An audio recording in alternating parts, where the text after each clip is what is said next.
Au Nigeria, le gouvernement espère la libération rapide des 219 lycéennes enlevées par le groupe islamiste Boko Haram. C'est ce qu'a affirmé ce mardi le ministre nigérian des Affaires étrangères en visite en Allemagne. Le gouvernement burkinabé a annoncé ce mardi la tenue prochaine d'un référendum, ce qui doit rendre possible la candidature de Blaise Compaoré en 2015 au pouvoir depuis 27 ans.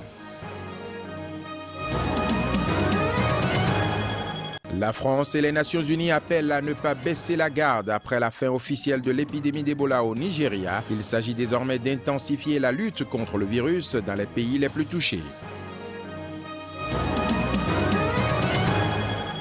Bonjour, vous êtes sur Sika et bienvenue à cette édition. Nous démarrons ce journal par les nouvelles de l'édition 2014 du prix Sakharov qui a livré hier son verdict. Le prestigieux prix a été décerné au médecin congolais Denis Mukwege qui soigne dans sa clinique de Bukavu les femmes victimes de violences sexuelles dans l'est de la République démocratique du Congo. L'annonce a officiellement été faite par le président du Parlement européen. Le prix Sakharov, attribué tous les ans depuis 1988 par le Parlement européen, récompense des personnalités ou des collectifs qui se sont illustrés dans la défense des droits de l'homme. Il est doté d'un montant de 50 000 €.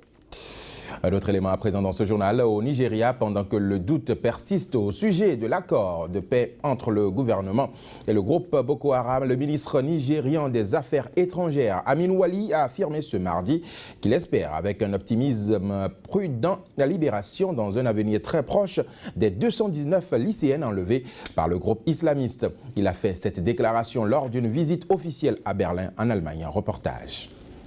Pendant que le doute persiste au Nigeria sur l'accord de cessez-le-feu que le gouvernement dit avoir signé avec le groupe islamiste Boko Haram, les autorités d'Abuja tentent de rassurer. Cet accord de cessez-le-feu avec le groupe islamiste annoncé vendredi par le chef d'état-major de l'armée et le premier secrétaire de la présidence nigériane est mis en doute par des témoignages faisant état ce week-end de nombreux affrontements dans le nord-est du pays, épicentre de l'insurrection islamiste. En visite officielle en Allemagne, le chef de la diplomatie nigériane a voulu être rassurant. Je peux dire avec optimisme, avec un optimisme prudent, que nous nous dirigeons vers le moment où nous allons dans un avenir très proche être capables de récupérer nos filles, a-t-il déclaré en présence de son homologue allemand Frank-Walter Steinmeier. Il y a eu d'énormes progrès dans les discussions qui se poursuivent encore actuellement, avec la possibilité d'une interruption totale des hostilités, un retour des filles ainsi qu'au retour à la normale dans cette partie du nord du Nigeria, a-t-il ajouté. Frank-Walter Steinmeier s'est pour sa part réjoui de voir que le Nigeria était en mesure de faire état d'avancée dans les discussions avec Boko Haram. Il a ajouté qu'il allait se rendre en compagnie de son homologue français, Laurent Fabius, le week-end prochain au Nigeria, pays où l'Allemagne envisage la construction de 4 centrales solaires dans le nord. L'affaire Pistorius à présent, le procès le plus retentissant de l'histoire de la jeune démocratie sud-africaine a pris fin ce mardi. Le champion paralympique Oscar Pistorius a été condamné à 5 années de prison ferme pour avoir tué sa petite amie Reeva Steenkamp en février 2013. À l'issue du procès, Oscar Pistorius a été immédiatement incarcéré à la prison de Pretoria. Reportage. C'est derrière ces murs, dans une prison de Pretoria, qu'Oscar Pistorius entame une peine de 5 ans ferme pour l'homicide involontaire de sa petite amie Reeva Steenkamp. Une sentence rendue 1 an et demi après les faits, la juge Thokozile Masipa a voulu punir tout en permettant la réhabilitation de l'athlète amputé. Il faut maintenir un équilibre délicat entre le crime, le criminel et les intérêts de la société. La négligence présente dans un cas d'homicide involontaire joue un rôle important au moment de déterminer la sentence appropriée, qui ne doit être ni trop sévère ni trop légère. À l'énoncé de sa peine, aucune réaction de l'accusé.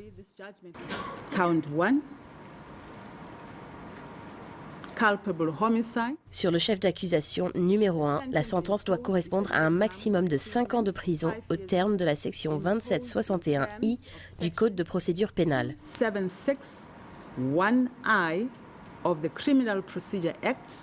Le procureur avait demandé 10 ans de prison ferme. La défense, elle, avait plaidé pour des travaux d'intérêt général, arguant que le handicap de Pistorius le rendrait trop vulnérable derrière les barreaux. À la sortie du tribunal, les familles Pistorius et Steenkamp se sont dites satisfaites du verdict. Est-ce que vous pensez avoir obtenu justice? Êtes-vous satisfaite du verdict? Oui, vous êtes satisfaite? Oui. Nous acceptons le jugement. Oscar va pouvoir rembourser sa dette vis-à-vis de la société. To pay back to society. Pour l'instant, aucune des parties n'a annoncé vouloir faire appel. En plus de la prison ferme, Pistorius a été condamné à 3 ans avec sursis pour avoir utilisé une arme à feu en public à 2 reprises avant la mort de Riva. Le Burkina Faso à présent, le gouvernement a annoncé ce mardi la tenue prochaine d'un référendum qui doit rendre possible au président Blaise Compaoré sa candidature à l'élection présidentielle de 2015 au pouvoir depuis 27 ans. L'actuel chef de l'État burkinabé tente depuis quelques mois de modifier les textes fondamentaux du pays pour briguer un nouveau mandat, ce que la loi fondamentale lui interdit pour l'instant. Reportage. Le Conseil extraordinaire des ministres réuni ce mardi à Ouagadougou, dans la capitale burkinabé, a adopté un projet de loi portant révision de la Constitution qui sera soumis à l'Assemblée nationale en vue de la convocation du référendum. C'est ce qu'a annoncé Jérôme Bougouma, le ministre de l'Administration territoriale et de la Sécurité, sans préciser la date du référendum.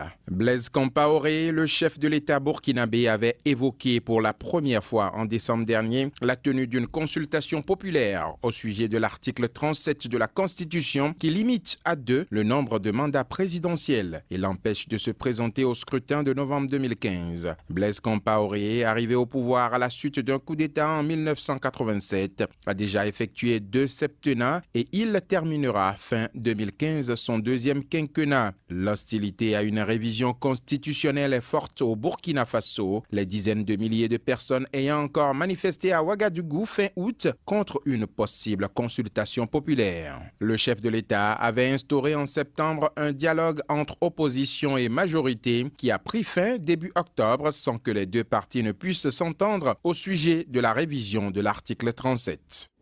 Précisons que juste après cette information, des émeutes ont éclaté dans la soirée d'hier à Ouagadougou entre les militants de l'opposition et la police. Nous y reviendrons dans nos prochaines éditions. Le président Omar El-Béchir au Soudan a été réélu ce mardi à la tête du parti du Congrès. Il sera donc candidat à sa propre réélection en 2015, a annoncé son conseiller Ibrahim Gandour. Omar El-Béchir, arrivé au pouvoir à la faveur d'un coup d'État militaire en 1989, est réclamé par la Cour pénale internationale pour répondre d'accusations de crimes de guerre, crimes contre l'humanité et génocide au Darfour, a été élu par 266 voix contre 522 lors de la convention de son parti, le Parti du Congrès. La Tunisie sera aux urnes le dimanche prochain pour élire son premier parlement depuis la révolution de 2011. Le pays, la Tunisie bien évidemment, espère ainsi pérenniser une démocratie qui peine encore à prendre. Une exception néanmoins parmi les pays du printemps arabe qui ont largement basculé dans le chaos et la répression. Reportage. La Tunisie se prépare à des élections cruciales qui devront sceller son choix d'un système démocratique. Le 26 octobre, 5,2 millions de Tunisiens doivent élire leurs 217 députés, près de 4 ans après la révolte populaire de 2011 qui a mis fin au règne de Ben Ali. Un exemple parmi les pays du printemps arabe qui ont largement basculé dans le chaos et la répression. Il y a des discours des fois qui consistent à dire si la Tunisie échoue, il n'y aura pas de démocratie dans le monde arabe pendant 10 000 ans. Enfin, vous voyez ce que je veux dire, c'est-à-dire, et il faut savoir qu'est-ce que ça veut dire réussir. Est-ce que réussir, c'est une démocratie de façade? Pourtant, le grand vainqueur des élections, ce sera peut-être l'abstention. Face au désintérêt des Tunisiens, il a fallu allonger le temps imparti pour s'inscrire sur les listes électorales.